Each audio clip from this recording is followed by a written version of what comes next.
Pasaka Auns ar vilku.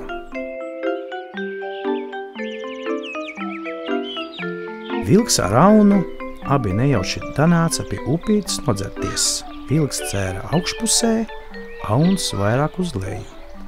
Aunu ieraudzīdams, tas gāja pie šā un sacīja: Kādēļ tu man ūdeni sajauc, ka es nevaru dzert?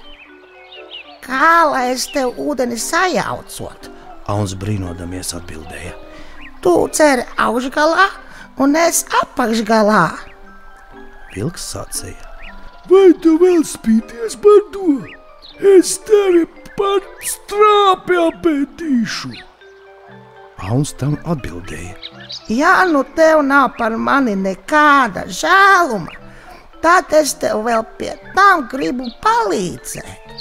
Nostājies tu lejā un gaidi tu mani. Es uzkāpšu kalnā un tad, lejā skriedams, iešaušos tev pašā rīklē. Vilks bija ar mieru kā norunāts.